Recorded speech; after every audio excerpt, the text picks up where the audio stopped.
Buenas tardes, estimados estudiantes. En la presente sesión vamos a fortalecer un poco la sesión que tuvimos un poquito de problemáticas en el momento de desarrollarla, sobre todo por cuestiones de señal.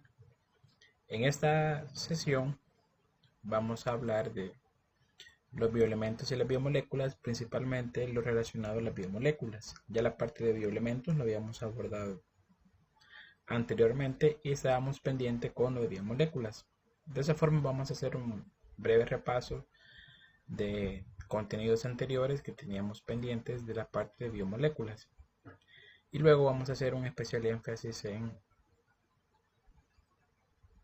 las biomoléculas orgánicas que nos faltó estudiar en la sesión anterior, o que estudiamos, pero hubieron algunos inconvenientes porque se dificultó al momento de su comprensión, sobre todo los relacionados con la señal. En esta parte de los compuestos orgánicos, recordemos lo que siempre hemos dicho acerca de la construcción de una macromolécula. Y una macromolécula es aquella molécula de un gran peso molecular, es una molécula bastante grande, que nosotros lo teníamos como en una comparativa o como un análogo, si queríamos decir, pues una pared construida con esos ladrillos que comúnmente se construyen en las paredes, esos ladrillos de construcción, y que toda la pared representaría una macromolécula, mientras que cada ladrillo que forma en conjunto esa pared es un monómero, es una unidad más simple de construcción de esa macromolécula o de la pared. Estas macromoléculas también es considerada que están constituidas a partir de unidades más simples denominadas micromoléculas. En estas micromoléculas vamos a definirlas como moléculas de peso molecular relativamente pequeño. Además de eso, vamos a encontrar que son moléculas polares, es decir, que pueden disolverse en una molécula de agua, por ejemplo, que también forma polos, y además pueden unirse a través de enlaces covalentes a otros de su mismo tipo, a otra micromolécula similar, dando lugar a una macromolécula. Un ejemplo para la definición son los aminoácidos. Los aminoácidos es una micromolécula que cuando se unen muchos aminoácidos entre sí, forman un polipéptido. Ese polipéptido básicamente es una proteína. La proteína es la macromolécula construida a través de micromoléculas denominadas aminoácidos. Otro ejemplo que vamos a ver más adelante es el de los monosacáridos, que pueden formar un polisacárido, o el de los nucleótidos, por ejemplo, que forman los ácidos nucleicos. Los aminoácidos, como micromoléculas, que son los que vamos a estudiar primero, están conformados con esta estructura sencilla. Esto representa pues un aminoácido típico. Un aminoácido típico, como siempre lo hemos mencionado, va a tener, o vamos a encontrar en él, mejor dicho, una región constante y una región variable. Para el ejemplo que tenemos acá en la presentación, este R que se observa va a ser siempre la región variable de este aminoácido, lo que se va a ir modificando para que se modifique también las propiedades estructurales y químicas de ese aminoácido. En ese sentido podemos tener 20 Rs diferentes que van a conformar los 20 aminoácidos esenciales que conocemos. Este R pues es un sustituyente, también es un sustituyente orgánico, generalmente también una molécula orgánica, y eventualmente para algunos casos vamos a encontrar como sustituyente a una molécula, bueno, un elemento de hidrógeno. Lo vamos a encontrar como sustituyente, en específico para el aminoácido que se denomina glicina. En él encontraremos al hidrógeno como sustituyente y no una molécula orgánica general. Sin embargo, este hidrógeno ya vuelve al aminoácido de una estructura o propiedades particulares denominado glicina. Lo otro que observamos, este carbono asimétrico que observamos acá, que se une con un hidrógeno, con una molécula orgánica que es el radical, con un ácido carboxílico y con un grupo amino, es este carbono simétrico que ahí está representado. Tiene 4 enlaces diferentes. O se enlaza pues a 4 elementos o moléculas diferentes. Este carbono asimétrico, junto a el hidrógeno que tenemos acá, al grupo carboxílico, que lo podemos representar también de esta forma, y el grupo amino que tenemos acá, que lo podemos representar de esta otra forma. Todo lo que hemos colocado recientemente, lo que le voy a marcar también ahorita acá, con otro color, este grupo amino, este carbono, este hidrógeno y todo este grupo carboxílico van a estar conformando una región que se llama o la parte constante del aminoácido, representado por el carbono asimétrico unido a un hidrógeno unido a un grupo ácido carboxílico unido también a un grupo amino. Todo eso va a ser la región constante. El enlace que le hace falta es el carbono para alcanzar su octeto es el que va a acompañar a la región variable. En resumen, todo lo verde que encontramos acá es lo constante del aminoácido y el radical sustituyente va a ser el componente variable de ese aminoácido. Eso es para que recuerden bien cómo está conformado un aminoácido. Al reconocer toda su región constante, va a ser suficiente solo ir variando su grupo radical y así podemos construir los 20 aminoácidos esenciales diferentes que se conocen. Esto, recuerden, es una micromolécula que al unirse a través de un enlace que se llama peptídico con otros aminoácidos, forma una macromolécula denominada proteína. Acá están los ejemplos de los 20 aminoácidos que les comentaba. En esa nomenclatura lineoangular podría ser un poquito más difícil reconocer esa región constante. Sin embargo, vamos a tomar algunos ejemplos simples. Acá en el caso de la glicina, al centro está el carbono asimétrico unido, acá está el carbono asimétrico, acá está el carbono asimétrico unido, que esto se mueve, carbono asimétrico unido a la derecha para este ejemplo con su grupo carboxilo, ácido carboxílico, a la izquierda con su grupo amino, y lo que no está representado son los hidrógenos que están acompañando a ese carbono. Un hidrógeno que corresponde a la región constante y el otro que va a ser el sustituyente variable que va a definir o va a caracterizar para el ejemplo a la glicina. Otro ejemplo que podemos tomar en cuenta es el siguiente. Vemos la alanina. En este tipo de nomenclatura lineangular, pues los hidrógenos como sustituyentes no se colocan. Acá está el carbono asimétrico. Arriba encontramos el hidrógeno. A la derecha está el ácido carboxílico. Abajo el grupo amino. Y el sustituyente o el R que veíamos anteriormente es este grupo metilo. Ese grupo metilo es la región variable. Es el sustituyente que lo vuelve diferente con el resto de aminoácidos. Y esa diferencia pues nos lleva a darle el nombre de alanina. Acá podemos encontrar esos otros ejemplos. Con esta estructura más desarrollada pues es más fácil reconocerlo. Todo lo que está en negro es la región constante y lo que está en rosa es la región variable. Los ejemplos pertenecen a la alanina, a la valina y a la leucina. Lo que quiero que ustedes reconozcan es lo constante y lo variable. Eso es un aminoácido. Aquí están el resto de aminoácidos, también estructurados y clasificados de acuerdo a los que son no polares, por su sustituyente, a los que son polares y a los otros que tienen grupo ionizado. Nosotros acá nos interesa reconocer principalmente lo constante y lo variable, porque más adelante haremos algunos ejercicios de unir aminoácidos para formar algunos péptidos de cadena corta. Otra de las micromoléculas son los monosacáridos. La característica de ellos es que son incoloros, cristalinos, solubles en agua e insolubles en disolventes no polares.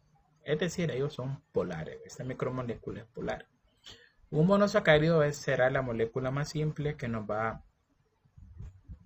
permitir conformar una macromolécula, por ejemplo la celulosa. La celulosa es un polisacárido, es una macromolécula constituida a partir de la unión de aproximadamente 10.000 enlaces de glucosas. Y las glucosas, como ustedes lo pueden ver acá en este ejemplo, son monosacáridos. Los monosacáridos nosotros los podemos clasificar dependiendo del número de carbonos que tiene este monosacárido o también de acuerdo al grupo funcional que encontramos. Podría ser un aldehído, podría ser una cetosa. Una cetona, por ejemplo. Acá pues la fructosa ya se le clasifica como cetosa porque estamos hablando de un azúcar y la glucosa como una aldosa, mismo que estamos hablando de un azúcar. En biología pues principalmente utilizamos la clasificación de aquellos monosacáridos de 3 a 6 carbonos. Entre los más utilizados encontramos el gliceraldehído, que es un monosacárido que lo vamos a mencionar recurrentemente cuando veamos metabolismo. Otro ejemplo está un dihidroxiacetona. Estos dos ejemplos que acabamos de mencionar, basados en el número de carbonos, lo clasificamos como triosas. Prefijo tri significa 3 y osas porque estamos hablando de azúcares. Esta es una triosa. Luego tenemos las pentosas, donde está una ribosa y una desoxirribosa. Pentosas hace referencia en su prefijo a 5, pentosa.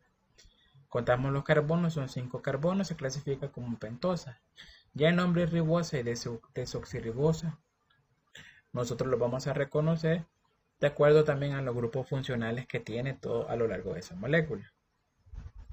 Recordemos que estos azúcares pentosas, junto al grupo fosfato y junto a las bases nitrogenadas, constituyen los nucleótidos. Y los nucleótidos, cuando se polimerizan, constituyen los ácidos nucleicos. Si el azúcar de ese nucleótido es una ribosa, cuando el nucleótido se polimerice va a formar un ARN.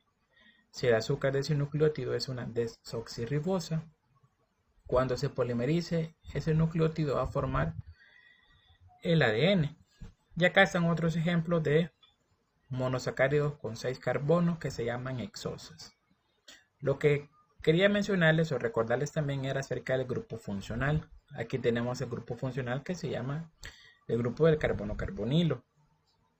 ¿Cómo identificamos este grupo? Pues basta reconocer en ese grupo que el carbono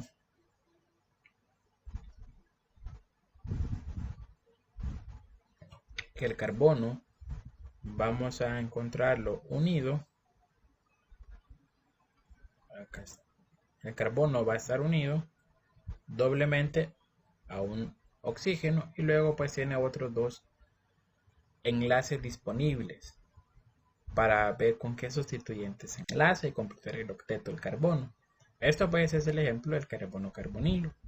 Si ese carbono carbonilo se une a un hidrógeno y luego a un radical que es una molécula orgánica y básicamente va a ser enlace carbono-carbono, si tenemos esta estructura así, hidrógeno y radical, se va a llamar aldehído y cuando lo clasifiquemos en el azúcar va a ser una aldosa. Pero si este carbono carbonilo se une a dos sustituyentes radicales, es decir, va a tener un enlace carbono aquí y otro enlace carbono a la derecha, esto va a ser una cetona. Y en azúcar la vamos a clasificar como cetosas. De esa manera, si nosotros observamos las estructuras, para el gliceraldehído, aunque ya su nombre nos da una idea bastante fuerte, pero observemos acá el carbono, carbonilo, que todos esos carbonos pues están sombreados para que los reconozcamos más fácil. Observemos a quién se enlaza. Por un lado se enlaza con el hidrógeno y por otro con el carbono. Entonces, toda esta molécula del carbono 2 en adelante constituye este grupo R que teníamos abajo, este sustituyente R. Por tanto, si se une con un carbono y después con un hidrógeno, eso va a ser un aldehído, justo como está clasificado acá. Para el otro ejemplo, el carbono carbonilo doblemente enlazado con el oxígeno, luego se enlaza con un carbono y también con otro carbono. Eso entonces es una cetona. Este azúcar lo clasificamos como una cetosa, porque el carbono carbonilo no se une con un hidrógeno, sino que con dos sustituyentes radicales, con dos moléculas orgánicas, específicamente hace enlaces carbono-carbono. Y así podemos ir clasificando el resto que aquí encontramos. Algo que también era importante recordar es diferenciar entre una ribosa y una desoxirribosa. Notemos el carbono 2 de ambas moléculas. En la ribosa encontramos un sustituyente que se llama OH, un grupo hidroxilo, mientras que en el carbono 2 de la desoxirribosa solamente encontramos el hidrógeno, no hay un oxígeno. Entonces, vemos acá que el azúcar pentosa del ADN carece de oxígeno en el carbono 2, por eso se llama una desoxi, o sea, sin oxígeno. Es una ribosa desoxigenada, si lo queremos recordar de esa manera. Es una desoxirribosa. ¿Por qué? Porque en el carbono 2 hay una carencia de oxígeno. Mientras ella pues tiene un grupo OH completo, se llama ribosa. Eso es para que lo reconozcan ambos azúcares. Luego, si hacemos un mayor detalle de observación en las fórmulas moleculares de la glucosa, la fructosa y la galactosa, todas tienen una misma fórmula molecular. A eso se le llaman isómeros, cuando tienen una misma fórmula molecular, pero solo se diferencian en su estructura. Vamos a sacar la glucosa, la fructosa y la galactosa. Los tres son C6, H12 o 6. ¿En qué los diferencian? Veamos la glucosa con la fructosa. Una diferencia notable es su grupo funcional. En la glucosa encontramos un aldehído, hidrógeno o carbono, mientras que en la fructosa encontramos una cetona, doblemente oxígeno, carbono, carbono. Pero si ya comparamos la glucosa con la galactosa, ambos tienen un grupo funcional, el aldehído, pero para diferenciarlos completamente vámonos para el carbono 4. En el carbono 4 encontramos el OH a la derecha para la glucosa, mientras que en el mismo número de carbono encontramos el OH a la izquierda para la galactosa. Eso los vuelve diferentes a nivel estructural. Y esto también tiene importancia cuando hacemos conformaciones, cuando cambiamos la estructuración o la representación de esta molécula. En este primero estamos representando por una proyección de Fischer a la glucosa y a la derecha una proyección de Howard. ¿Qué podemos notar de todo esto? Notemos que cuando los OH se orientan hacia la derecha de la proyección de Fischer, en una proyección de Howard los vamos a ubicar hacia abajo. Cuando los OH se ubiquen a la izquierda en una proyección Fischer, los OH se ubican hacia arriba en una proyección de Howard. Vamos a sacar el carbono 3, va a la izquierda, contemos 1, 2, 3, va hacia arriba. Carbono 4 va a la derecha, si este es el 3, este es el 4, el OH en proyección de Howard va hacia abajo. Eso es importante también para que reconozcan ese tipo de proyecciones. Acá otros ejemplos de azúcares. En este caso no son no tan simples porque tenemos los monosacáridos y los disacáridos.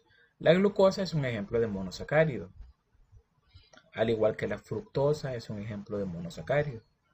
Estos monosacáridos, cuando se unen a través de una reacción que se llama deshidratación, pueden formar un disacárido. Si unimos, por ejemplo, una glucosa con una fructosa, el disacárido que se nos forma es un disacárido que se llama sacarosa o el azúcar de mesa que comúnmente utilizamos. Asimismo, por muchos enlaces de deshidratación, la glucosa se puede unir cientos o miles de veces hasta formar un polisacárido, con el mismo ejemplo que les comentaba de la celulosa. Puede ser otro ejemplo como el almidón, como el glucógeno, como la quitina, que son también polisacáridos, ¿verdad? Abajo está esquematizada esa reacción de deshidratación, glucosa más fructosa.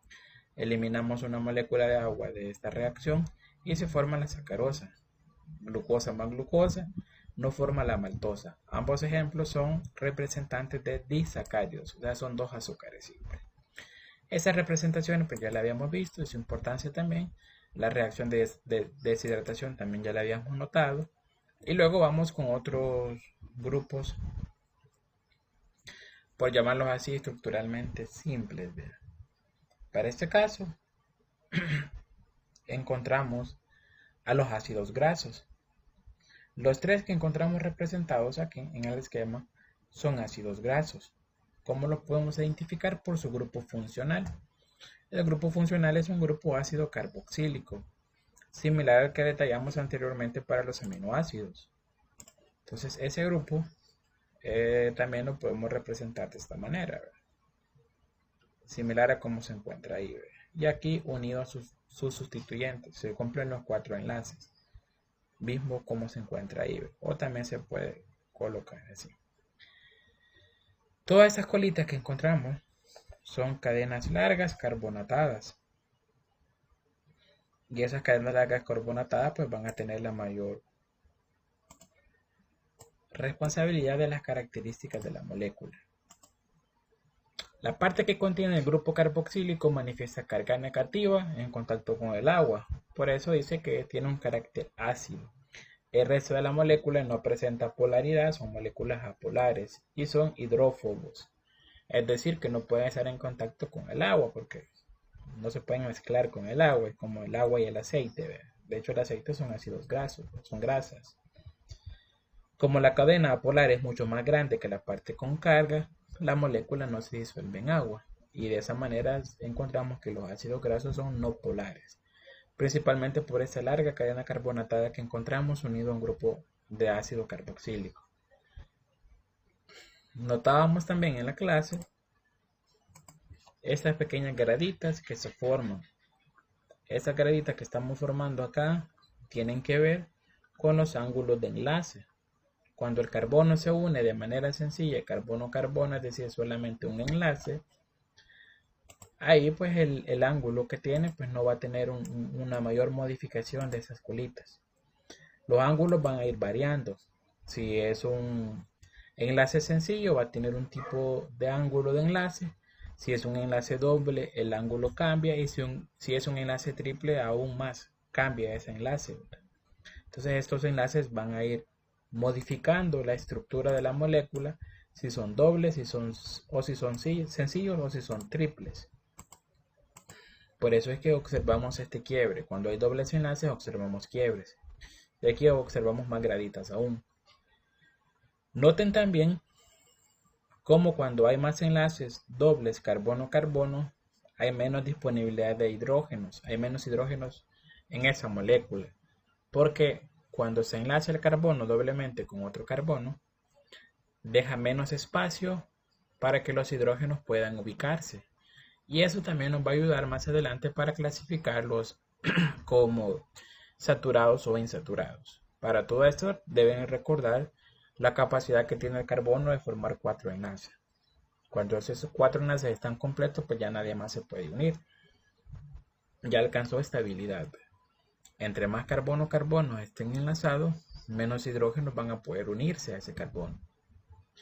Estos ácidos grasos, cuando se unen a una molécula de origen alcohólico como el glicerol, es una molécula de 3 carbonos, tiene sus sustituyentes OH, por eso sabemos que es un alcohol.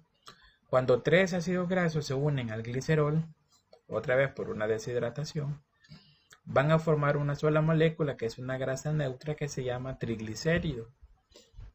Este triglicérido es el resultado de la unión del glicerol con 3 ácidos grasos diferentes, esquematizado acá a la derecha y a la izquierda. Vamos acá, el glicerol pierde un hidrógeno de su grupo OH y los ácidos grasos pierden un grupo OH de su grupo ácido carboxílico. Y al final se da esa unión que nos forma una grasa, ¿verdad? Un triglicérido.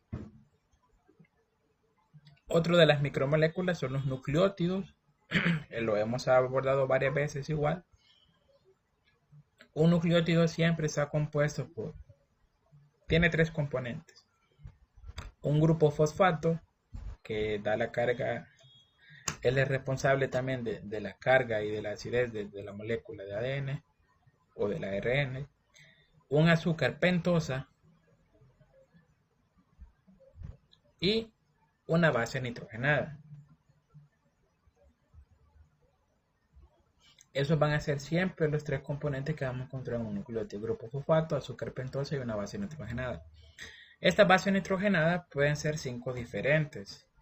Al menos para el ADN encontramos una adenina, una guanina, una citosina y una timina. Esas serán las 4 bases nitrogenadas del ADN. Mientras que para el ARN encontramos siempre adenina, guanina y citosina, pero en lugar de una timina encontramos un uracilo. Y esas son las 5 bases nitrogenadas que pueden encontrarse en un nucleótido, que cuando se polimeriza forma un ácido nucleico. Dependiendo de las bases y dependiendo del azúcar que ahí esté, va a formar ARN o va a formar ADN. Además, estas bases nitrogenadas las podemos clasificar si son de anillo simple o si son de anillo doble. Las bases de anillo doble se clasifican como purinas y de esas tenemos 2, adeninas y guaninas. Mientras que las bases de anillo sencillo como la timina, el uracilo y la citosina se clasifican como pirimerinas. Notemos acá cómo el azúcar que encontramos son azúcar desoxirribosa. Por tanto, estas bases nitrogenadas, estos nucleótidos, si se polimerizan, formarían un ADN. Mientras que en este nucleótido que tenemos acá, en el carbono 2, encontramos un grupo OH. Por tanto, es un azúcar ribosa, que si se polimeriza va a formar un ARN. Esto también ya lo habíamos hablado anteriormente. Ya dado ese repaso breve acerca de las micromoléculas, vamos a ver entonces así en un mayor conjunto las biomoléculas que constituyen la materia viva. Ahí encontramos 4, recuerden: carbohidratos, proteínas, lípidos y ácidos nucleicos. Son los 4 biomoléculas que constituyen la materia viva. En primero, pues hablábamos de los carbohidratos, que tienen función de suministro energético a todo el cuerpo, entre ellos pues al cerebro y al sistema nervioso. Y estos carbohidratos los clasificamos, los ejemplos que mencionamos, los clasificábamos como al carbohidrato de estructura o carbohidrato de almacenamiento energético. El almidón, que nosotros lo observamos en el laboratorio, en los amiloplastos, al menos en los gránulos lo logramos observar, y también los identificamos a través de la prueba de Lugol, es un carbohidrato de reserva. De hecho, el almidón es la sustancia de reserva energética vegetal. Luego la quitina es un carbohidrato pero de estructura. Lo encontramos, por ejemplo, en el exoesqueleto de los artrópodos, como en el caso de ese coleóptero que está en la presentación. Otros ejemplos: la celulosa y el glucógeno. El glucógeno es un carbohidrato de almacenamiento energético. Esta molécula es la sustancia de reserva energética de los animales. Es decir, tiene la misma función que el almidón en las plantas, pero que el glucógeno lo hace su función principalmente en los animales. Luego la celulosa es un carbohidrato que ya lo hemos estudiado bastante, por ejemplo en botánica. Es un carbohidrato que nosotros lo clasificamos como un carbohidrato de estructura, porque permite la formación de esas microfibrillas, la organización en microfibrillas de celulosa para formar la pared celular de las plantas.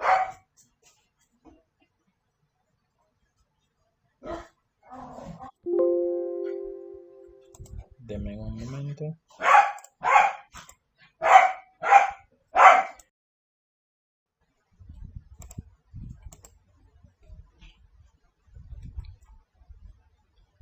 Bueno, pues vamos a continuar. Perdón por la breve interrupción. Clasificábamos estos dos carbohidratos como de almacenamiento o como carbohidratos estructurales.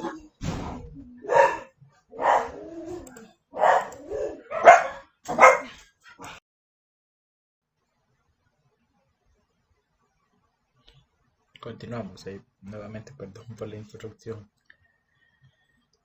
Bueno, finalmente pues estos dos carbohidratos, celulosa y glucógeno, glucógeno es similar al almidón para las plantas, solo que en relación a los animales. Es nuestra reserva de energía, es nuestra reserva energética este carbohidrato. Mientras que la celulosa se clasifica como un carbohidrato de estructura, porque se organiza en microfibrillas, y esas microfibrillas pues, permiten la formación de la pared celular de las plantas y de algunas algas verdes también, como ya lo hemos visto en el área de botánica. La quitina, que ya mencionábamos anteriormente, que es un carbohidrato de estructura, que lo encontramos en el exoesqueleto de los artrópodos, por ejemplo la araña, y también en la pared celular de los hongos. Ahí encontramos esta quitina. En este cuadro de clasificación, que ya lo vimos anteriormente, pues pueden continuar repasando las características del monosacárido, de los oligosacáridos y de los polisacáridos, y algunos ejemplos también de donde los podemos encontrar. Luego tenemos a los lípidos. Ellos son constituyentes importantes de la alimentación. Los lípidos, por ejemplo, los encontramos en los aceites, en las mantecas, en las yemas de huevo, etc. Son también una fuente secundaria de energía y también son fuente de almacenamiento energético. Son aislantes térmicos, por eso que los pingüinos, los osos polares tienen una capa gruesa de grasa que les funciona como aislantes térmicos bajo las temperaturas en las que ellos viven. Los encontramos también constituyendo las membranas biológicas agrupadas con los grupos fosfato en los fosfolípidos de membrana, y también son precursoras de hormonas, tanto hormonas sexuales como la testosterona, hormonas corticales, entre otras cosas como los ácidos biliares y las vitaminas. Entre las vitaminas, pues, de las cuales son precursoras, también encontramos la vitamina D. En el ejemplo que está ahorita detallado, se clasifican dos tipos de ácidos grasos. El primero, de origen animal, es un ácido graso saturado, y el de abajo pues es un ácido graso insaturado y es de origen vegetal. Si hacemos un acercamiento a estas moléculas, en la mantequilla nosotros observamos que a temperatura ambiente la mantequilla es una molécula o un producto sólido, es una grasa sólida a temperatura ambiente, y esa solidez está dada como nosotros podemos observar en esta representación molecular, que todas estas bolitas de ácidos grasos están más cerca unas de otras, lo cual les permite permanecer unidas y formar un producto sólido a temperatura ambiente como la mantequilla. Esto de que las colas sean lineales y que no tengan ramificaciones está dado por la saturación de la molécula. Si observamos todo el esqueleto de la cola carbonatada de este ácido graso, se detectan únicamente enlaces sencillos carbono-carbono. Vemos acá, enlaces sencillos hace que la molécula sea lineal para los tres ácidos grasos que están constituyendo ese triglicérido. Cuando encontramos solo enlaces sencillos, hay más oportunidad para los hidrógenos de unirse a los carbonos y saturar la molécula. Cuando hablamos de saturación de la molécula es en términos de hidrógeno. Este ácido graso está saturado porque está saturado de hidrógenos, y hay más hidrógenos porque hay menos enlaces carbono-carbono. Hay menos enlaces carbono-carbono que le dan más espacio a los hidrógenos para estar unidos y formar el octeto en el carbono. Abajo encontramos un aceite a temperatura ambiente líquido. Ya esta estructura ya nos da una apariencia diferente a la que observamos arriba en la grasa sólida, en la grasa saturada, y vemos que las colas están más alejadas entre sí, lo cual da una fluidez a la grasa y la vuelve líquida en una temperatura ambiente. Estas ramificaciones, ¿a qué se deben? Notemos que las ramificaciones se deben a que hay más presencia de dobles enlaces carbono-carbono en el interior de esa molécula de ácido graso. Eso obviamente cambia el ángulo de enlaces de la molécula y forma esas ramificaciones en la cola del ácido graso. Además, al tener más enlaces carbono-carbono, hay menos disponibilidad para los hidrógenos. Por eso hay una insaturación de hidrógenos en esta molécula, porque hay más dobles enlaces carbono-carbono que impiden que esos hidrógenos se lleguen a unir a la molécula.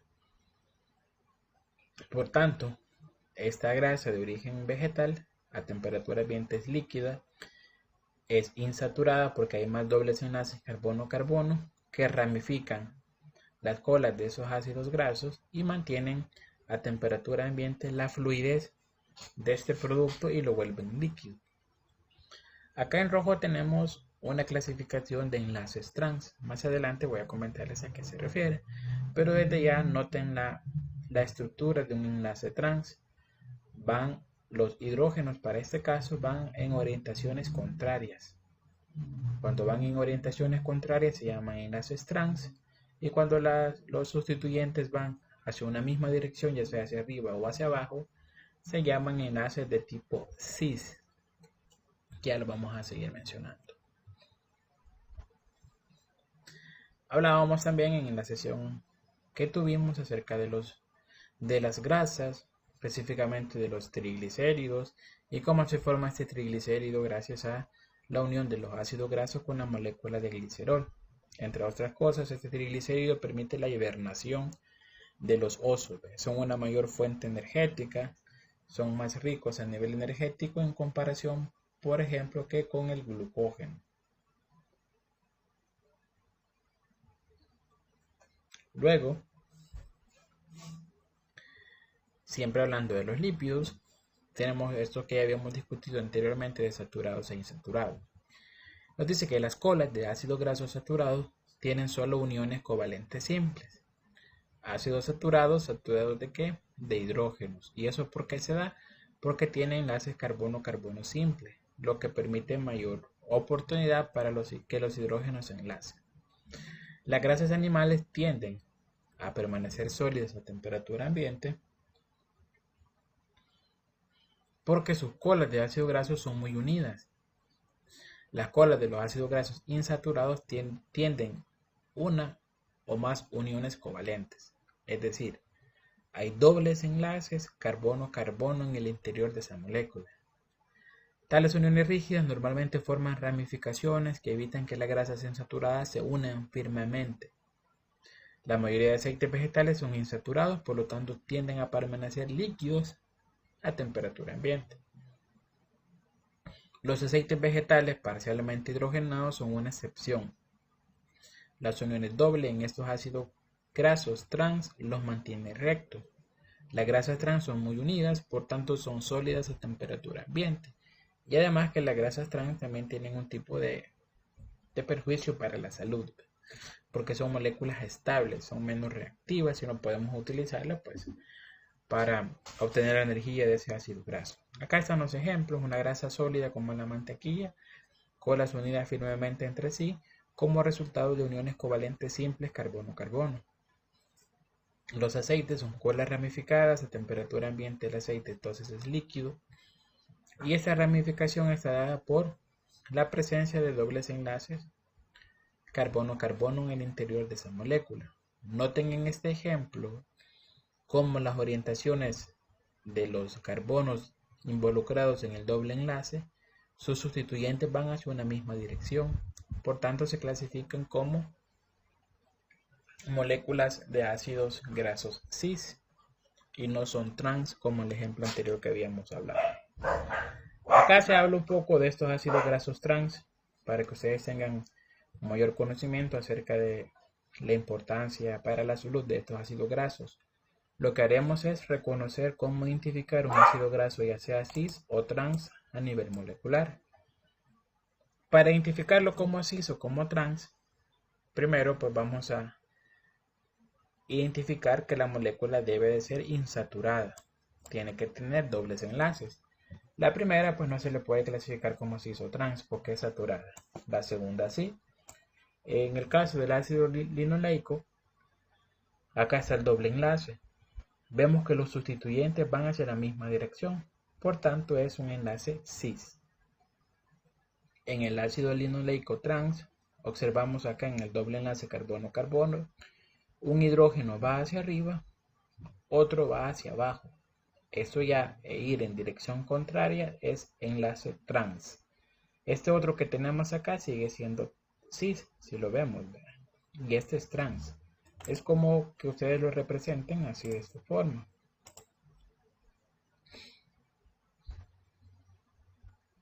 Denme un minuto.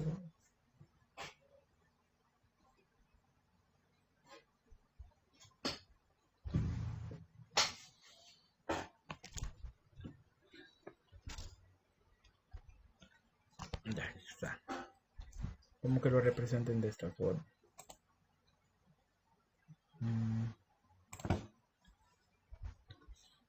Acá tenemos el doble enlace carbono-carbono. Entonces acá este se une a otro carbono, este es otro carbono, este a un hidrógeno por acá, este también, este otro hidrógeno por acá, y ahí tiene completo los 4. Él se tiene 3, solo tiene espacio para un hidrógeno. Si el hidrógeno fuera uno hacia arriba y otro hacia abajo, este doble enlace se clasifica como trans. Esta misma representación se puede hacer de manera lineoangular. Tenemos acá los enlaces, dobles enlaces carbono-carbono. Vamos a hacer mejor eso.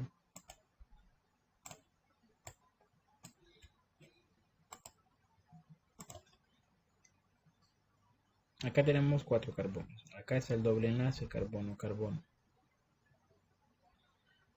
Podemos ubicarlos así.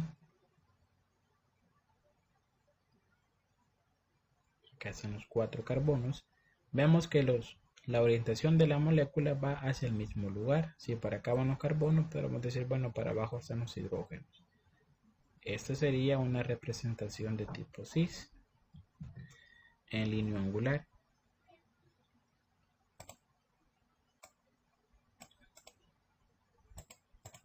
Vamos a escribir mejor eso.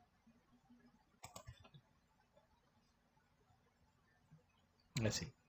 Igual el trans lo podemos representar de esta forma, uno hacia arriba y otro hacia abajo. Ese es el trans porque vamos en sentido contrario. Y cuando vamos en ese mismo sentido, ya sea hacia arriba o hacia abajo, los enlaces son cis. Igual como están representados acá. El doble enlace carbono-carbono, vemos que un sustituyente va hacia arriba y otro va hacia abajo. Son enlaces trans. En el cis los dos van hacia la misma dirección. Son cis. Acá igual. Los dos hacia abajo, cis. Uno hacia abajo y otro hacia arriba es trans. Así pueden reconocer estos enlaces cuando son cis y cuando son trans. Sobre todo cuando va a ser importante que reconozcamos que estamos hablando de moléculas de ácidos grasos insaturados, es decir, que tienen presencia de dobles enlaces carbono-carbono. Bien, pues continuamos. Esto, como les decía, ustedes pueden continuar dándole lectura a lo de los ácidos grasos trans. Luego, como importancia, son los fosfolípidos, que son los constituyentes principales de una membrana plasmática. Los fosfolípidos se agrupan en 2 capas. Por eso se le denomina a la membrana que está constituida por una bicapa, o sea, 2 capas.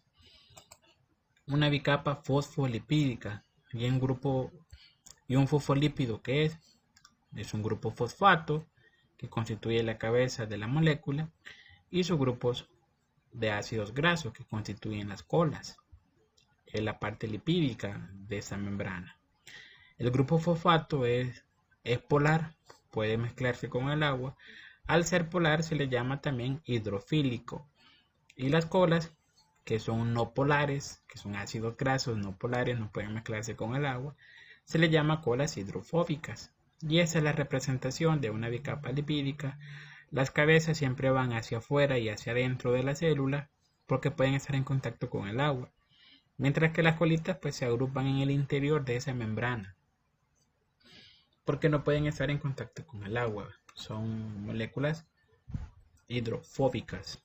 Acá notamos un quiebre dado por el doble enlace carbono-carbono y eso también pues contribuye a la estabilidad de la membrana. Luego están las ceras, este es un poquito más teórico. En las ceras las encontramos, por ejemplo, en las plumas de las aves, formando el panal en las abejas y también en las células de las hojas de las plantas.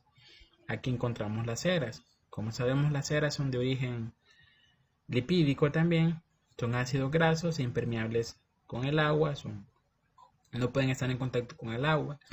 Y por ejemplo, la hoja, esto le favorece tener ceras en la cutícula porque evita que salga el agua de la hoja a través de estas células y también evita que el agua pues pueda ingresar a la célula y aparte del agua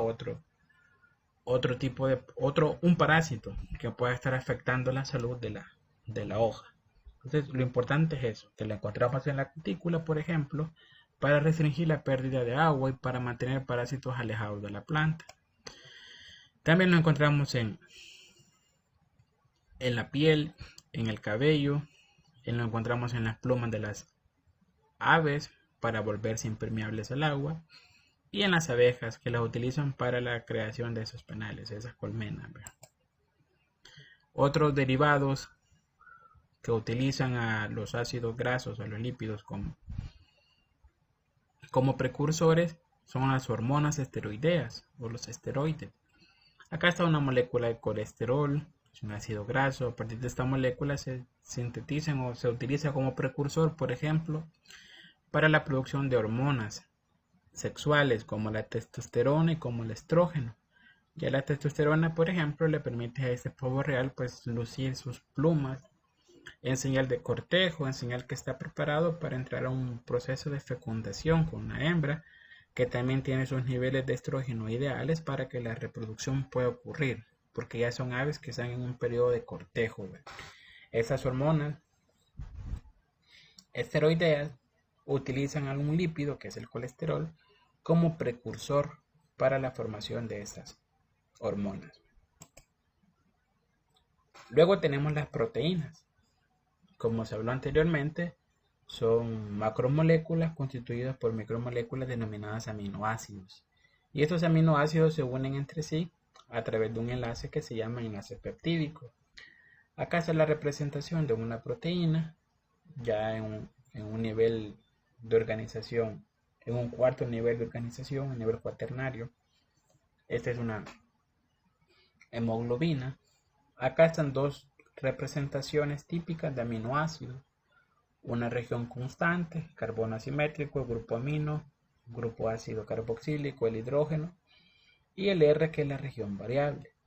Notemos que para unir dos aminoácidos, lo que debemos hacer es liberar el OH del ácido carboxílico y un hidrógeno de la molécula del grupo amino para unirlos a través del enlace peptídico.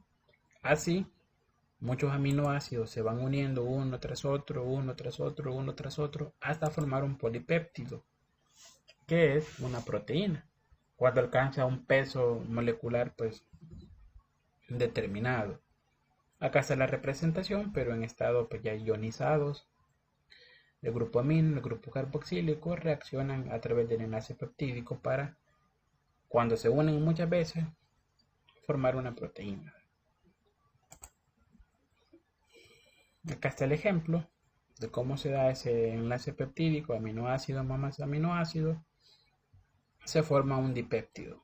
Luego, si se une a otro aminoácido, es un tripéptido, otro un tetrapéptido, otro un pentapéptido y así sucesivamente hasta formar un polipéptido, que es una proteína. Que las proteínas son muy importantes para el funcionamiento celular.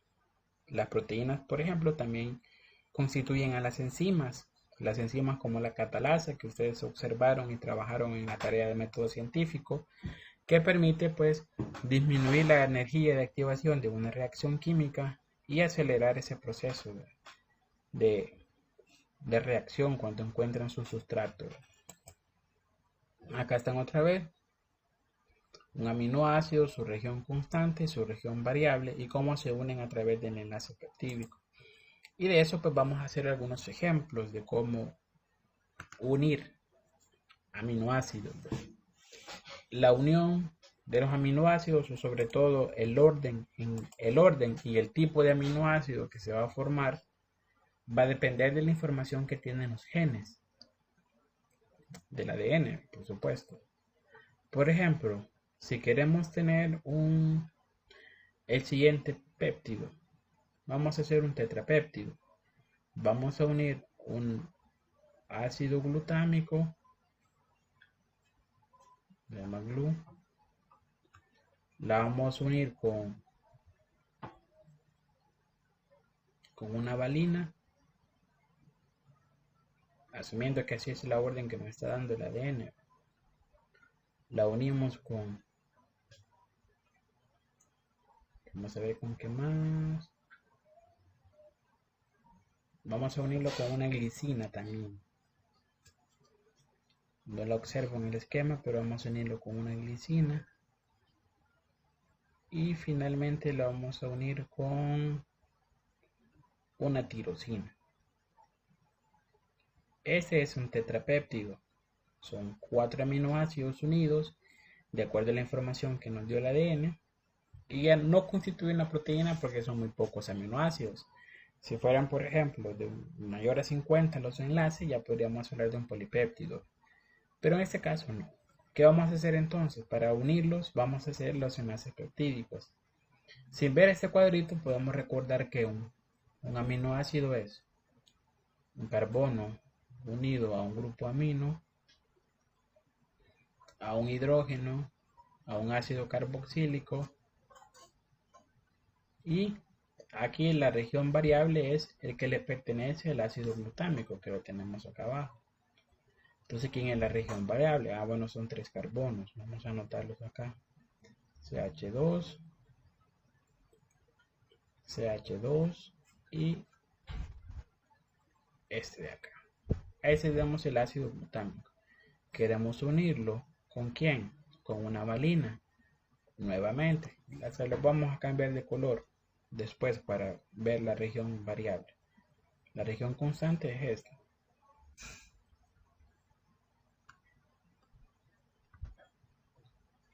H2N. Y vamos a cambiar de color para la región variable. Vamos a dejar este verde. Estamos hablando de una valina. Entonces acá está un metilo por aquí, unido, y aquí otro CH3. Lo que tenemos ahí en verde es la región variable, y eso es la que le da el nombre de valina. Lo unimos con una glicina. Acá no está en el esquema, pero la glicina es así. Siempre la región constante.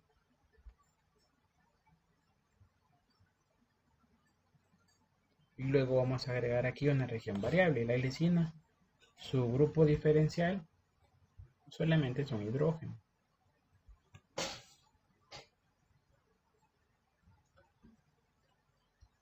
Y al final vamos a agregar la tirosina. Otra vez escribimos sin que se nos olvide la región constante.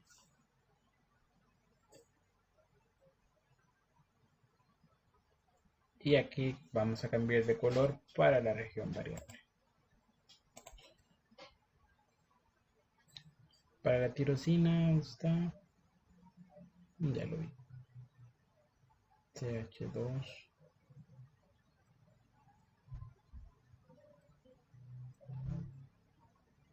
y aquí un OH. Vale. Ahí tenemos los 4 aminoácidos que hay que unir. Ya van a notar que la unión de ellos es bien fácil.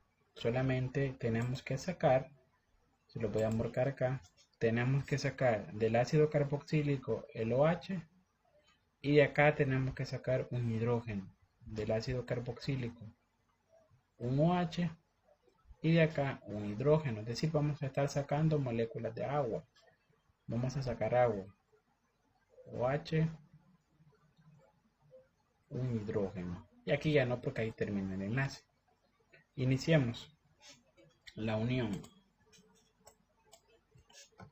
Anotamos otra vez la región constante, H2N más, perdón,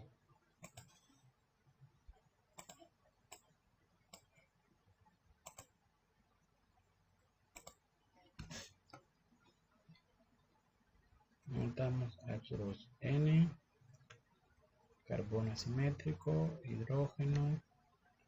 Acá, este sí lo vamos a dejar, vean. Y esta molécula que le da el nombre de ácido glutámico no se modifica, lo anotamos igual. Ese no va a participar de la reacción, lo anotamos igual. Lo único que va a participar es el ácido carboxílico de uno y el grupo amino del otro. Carboxilo de uno y el amino de otro, y así sucesivamente. Entonces, ¿a quién se une él? Él está perdiendo un OH y ya tiene 3 enlaces, solo le falta uno. ¿Con quién se va a enlazar? Se va a enlazar con el grupo amino de la otra molécula. Se une aquí con el hidrógeno. Nitrógeno. Se borró.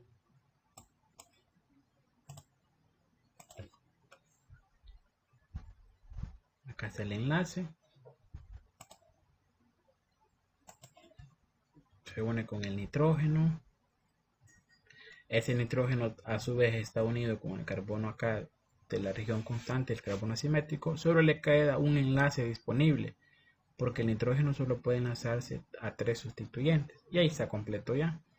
Escribimos todo normal lo que estaba arriba. Ese nitrógeno se une a carbono. Entonces aquí, otra vez un hidrógeno al grupo carboxilo. Y aquí el sustituyente que le da el nombre de valina. CH, CH3, CH3. Este carbono que va a seguir enlazándose, ahora ¿cómo se va a enlazar? Se enlaza ¿a quién? Otra vez al nitrógeno. El nitrógeno se enlaza con el carbono de su grupo del aminoácido. Solamente le queda un hidrógeno por enlazarse. Aquí ya está completo. Este se une al hidrógeno, al ácido carboxílico.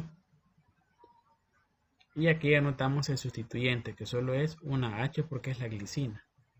Seguimos enlazando. Ya llevamos un tripéptido, nos hace falta un enlace. Enlazamos acá. Y colocamos lo que nos hace falta. El nitrógeno, hidrógeno, acá con el carbono, otra vez con el carbono, doble enlace, OH, y ahí ya no le vamos a dejar incompleto porque ahí se termina de enlazar los aminoácidos. Y aquí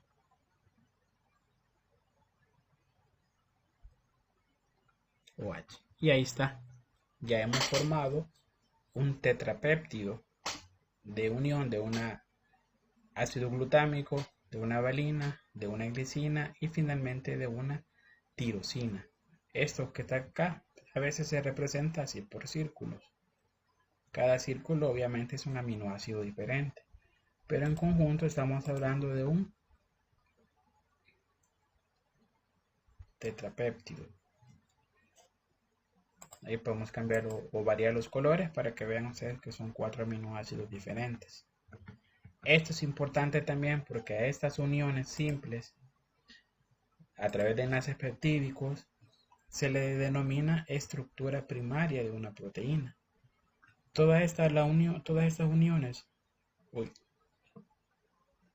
perdón por esas manchas, a ver si no se nos borra mucho. Todas estas uniones que tenemos aminoácido con aminoácido a través de enlaces peptídicos se le denominan estructura primaria de una proteína, que es la secuencia con la cual el ADN dio el mensaje para que se estructurara esa proteína. Y esa vamos a dejar finalmente. Y ahí está el tetrapéptido que hemos formado, representado por ¿quiénes? Por un ácido glutámico deletreado por glu, una valina, una glicina y finalmente una tirosina. Esa es una forma en que nosotros lo podemos ver.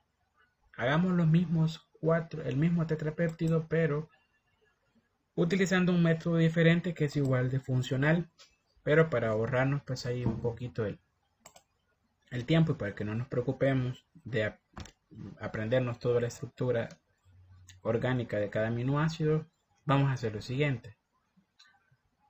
Nos pedía unir pues el ácido glutámico con una valina, con una glicina y finalmente con una tirosina. Esto lo podemos representar recordando la región constante: carbono, grupo amino, hidrógeno, grupo ácido carboxílico. Lo vamos a dejar incompleto. Bueno, lo vamos a hacer completo, ¿no? Para que no tengan duda. Y aquí, en lugar de poner toda la molécula, colocamos una etiqueta, que es glue. Ya sabemos nosotros que ese glue es la molécula orgánica que representa el ácido glutámico. Más constante, otra vez.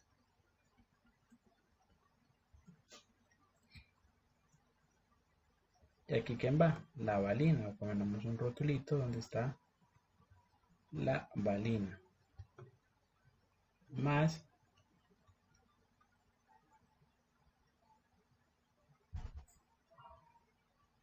región constante. ¿Y quién va aquí? La glicina.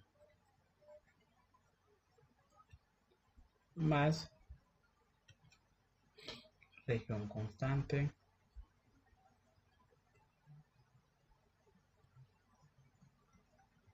Y aquí va el rótulo de la tirosina. Ahí ya lo tenemos, no es necesario representar las 4 fórmulas orgánicas de ellos. Unimos por enlace peptídico.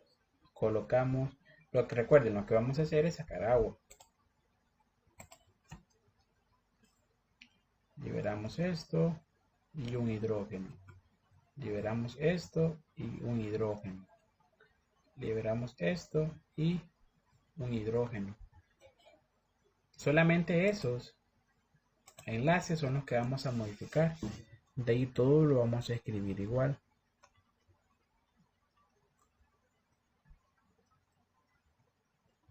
El ácido glutámico es el rótulo.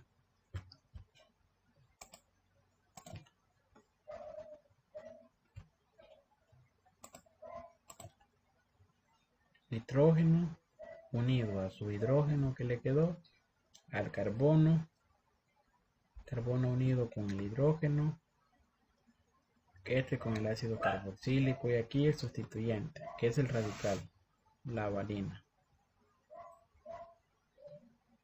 ¿Vamos a ver si estamos completos? Sí. Seguimos uniendo.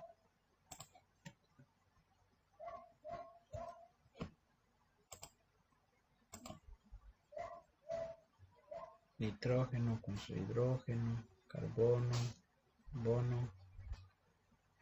Y aquí va la glicina. Cuenten los enlaces. El nitrógeno 1, 2, 3 completo. El carbono 1, 2, 3 y 1, 4. 1, 2, 3, 4. 1, 2, 3 y nos hace falta aquí el enlace que vamos a agregar con el último aminoácido para finalizarlo.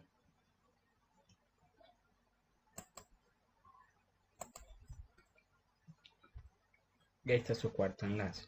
A él le falta uno, que es el hidrógeno. Aquí lo dejamos completo porque ya no se va a enlazar con nadie más. Y terminamos con la tirosina. Y así también pueden hacer la representación de un tetrapéptido a través del enlace peptídico, solamente utilizando los rótulos, y al final es lo mismo que tenemos acá. Es lo mismo que encontramos, solo que vamos a variar el rótulo. Ya con eso pues ustedes pueden seguir practicando acerca de los enlaces peptídicos. Eso que nosotros hemos estructurado ahí se denomina estructura primaria de una proteína. Veamos entonces a qué se debe o qué es una estructura primaria de una proteína. Las proteínas pues logran organizarse eventualmente en 4 estructuras, en 4 niveles de organización. El primer nivel de organización se denomina estructura primaria. Y la estructura primaria es la secuencia de aminoácidos unidas por enlaces peptídicos. Sea cual sea la secuencia que el ADN ha dicho que se unan esos aminoácidos, así lo vamos a estructurar. Por ejemplo, acá una leucina, una valina, una lisina, otra vez una lisina, una glicina, una histidina, una alanina, una lisina, una valina, una lisina, una prolina. Este orden de aminoácidos es estructura primaria de una proteína, similar a lo que hemos hecho acá. Hemos estructurado un nivel de organización primaria en estas proteínas. Este orden que tenemos acá, como obviamente son moléculas orgánicas, en su interior pueden generar puentes de hidrógeno y dar una modificación a la estructura. A esa modificación que ocurre por puentes de hidrógeno al interior de la molécula se le llama estructura primaria. Y de acuerdo a la naturaleza de aminoácidos que tenga, puede formar una estructura en forma de hélice como la que encontramos acá, o una estructura en forma de lámina beta plegada como la que se encuentra acá. Los puentes de hidrógeno, recuerden ustedes que eran aquellos que hablábamos hace varios días. Vamos a utilizar esta lámina por acá para aprovechar este espacio. Cuando hablábamos de la formación de la molécula de agua, decíamos que se formaban cargas parciales, carga parcial negativa,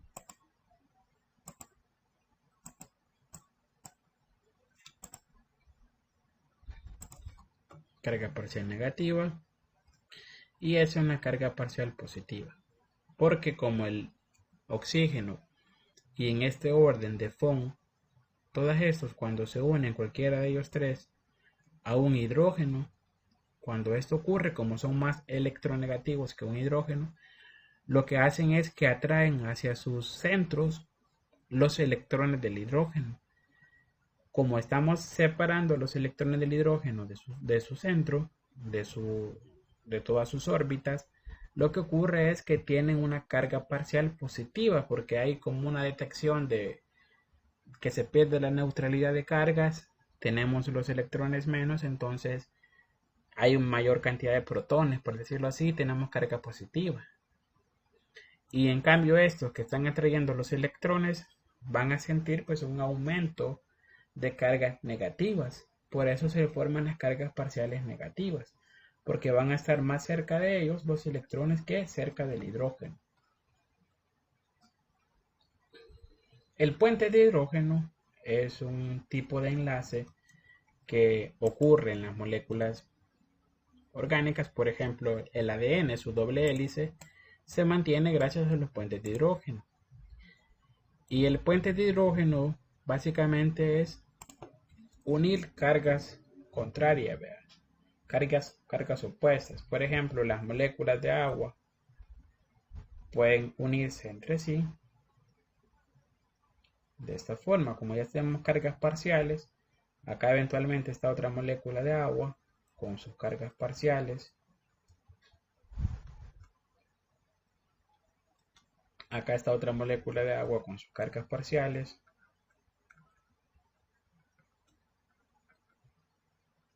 Y vamos a hacer una última por acá con sus cargas parciales.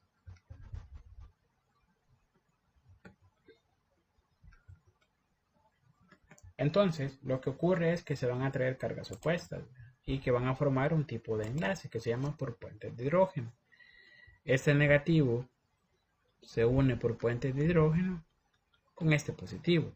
Este positivo se une por puentes de hidrógeno con este negativo. Y así sucesivamente se van formando esos puentes de hidrógeno, aprovechando las diferencias en cargas. Y esta diferencia de cargas es la que utiliza la estructura secundaria de una proteína. Notemos acá, para los ejemplos, estas moléculas son las representaciones de los aminoácidos. Acá, enlace carbono-oxígeno, hay una carga parcial negativa para el oxígeno, nitrógeno, hidrógeno, y el nitrógeno lo encontrábamos en el FON. Entonces acá el hidrógeno queda con carga parcial positiva. Carga parcial positiva con carga parcial negativa se unen por puentes de hidrógeno. Otra vez el oxígeno con carga negativa se une al hidrógeno que tiene carga parcial positiva. Y aquí otra vez, entonces esas cargas parciales positivas y negativas se unen a través de este enlace que se llama enlace de hidrógeno o puentes de hidrógeno y le da ese reordenamiento a la estructura primaria. Una estructura terciaria es cuando el pliegue de la hélice por los enlaces de hidrógeno o por los puentes de hidrógeno ocurre con las moléculas de agua del entorno, ya no es estrictamente al interior de la molécula, sino que también con el agua del entorno y también gracias a los puentes disulfuro. Esos puentes disulfuro se encuentran en los aminoácidos cisteína. Si observamos la cisteína, está por aquí, acá está. Esta es la cisteína. En la cisteína ustedes habrán notado que tenemos azufres. Tenemos este grupo funcional que está ahí. Este grupo funcional que tenemos acá puede formar puentes de azufre o puentes disulfuro entre esa misma molécula. Y eso va a dar otra reorganización interna a la molécula.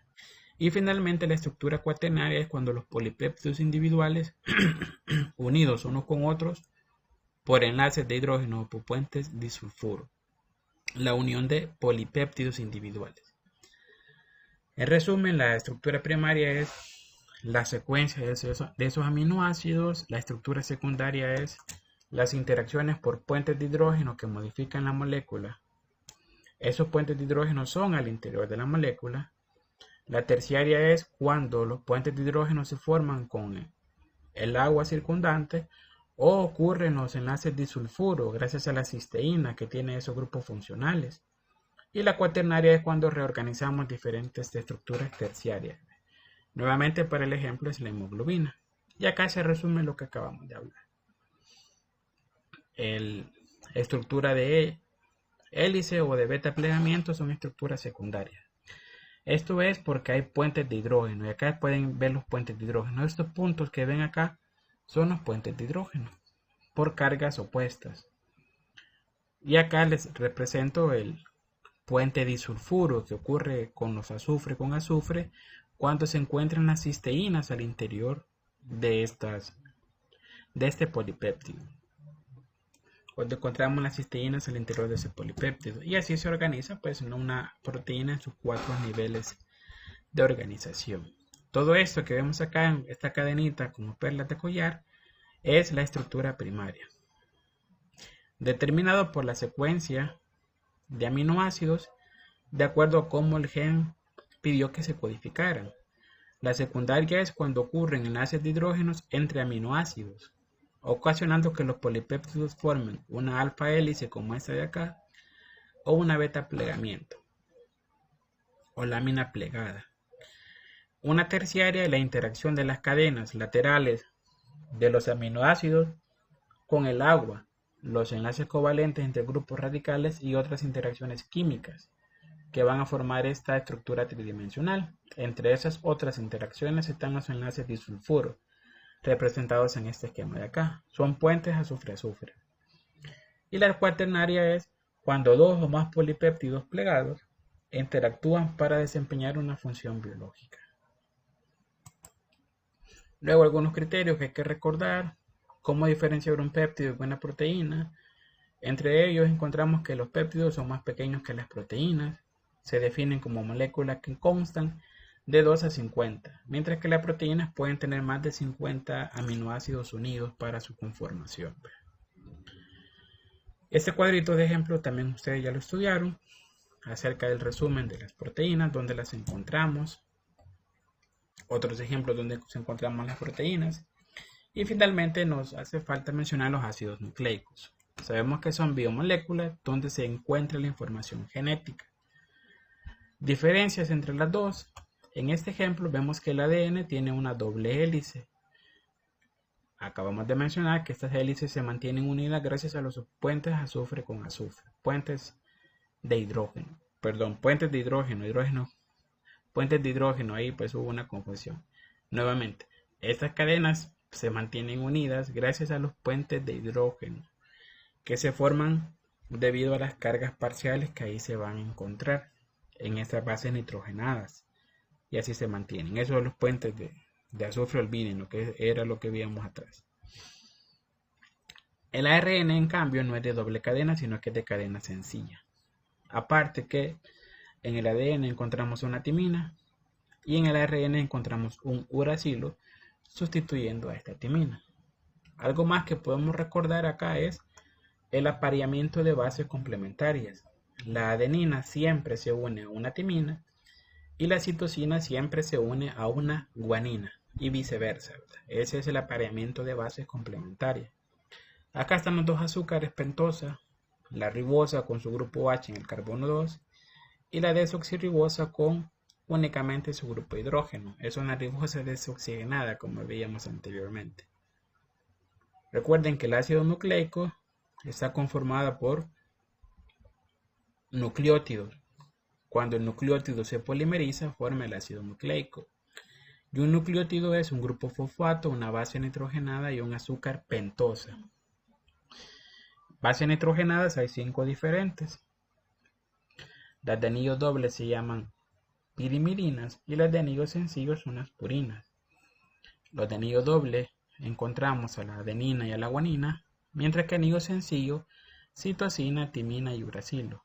Acá en esta doble hélice de ADN estamos viendo cómo esas hélices se mantienen unidas gracias a estos que se llaman puentes de hidrógeno. Y las diferencias que ya notábamos del ADN y el ARN. Bien, antes de finalizar, bueno, esto ya lo completaron. Antes de finalizar, quería que observaran en este esquema cómo se dan esos puentes de hidrógeno que mantienen unidas esas cadenas de ADN. Nuevamente, oxígeno, carbono, carga parcial negativa. Nitrógeno con hidrógeno, recordemos que el nitrógeno está en el FON, atrae hacia él los electrones del hidrógeno y tiene carga negativa, y el hidrógeno carga positiva. Positivo con negativo se unen y forman estos puentes de hidrógeno que permiten mantener unida la doble hélice del ADN. Tiene una carga parcial negativa.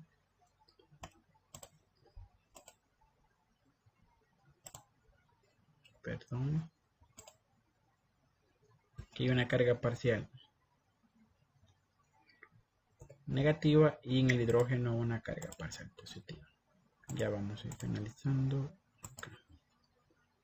Carga parcial negativa, carga parcial positiva, negativo, positivo. Aquí negativo, negativo, negativo, positivo, negativo. Y ahí pueden ver ustedes cómo se forman esos puentes. Específicamente el puente de hidrógeno es este. Aquí está el S, carga parcial positiva, carga parcial negativa, carga parcial negativa, carga parcial positiva. Eso es donde están los puntos así discontinuos, representan el puente de hidrógeno. Bueno, jóvenes, pues con esto finalizamos esta sesión que estaba aún pendiente debido a problemas de conexión. Espero que todo vaya bastante bien. Si tienen dudas pueden consultar a través del foro de consultas. Disculpas también por el ruido externo ocasionalmente en la clase. Pasen feliz día y bendiciones.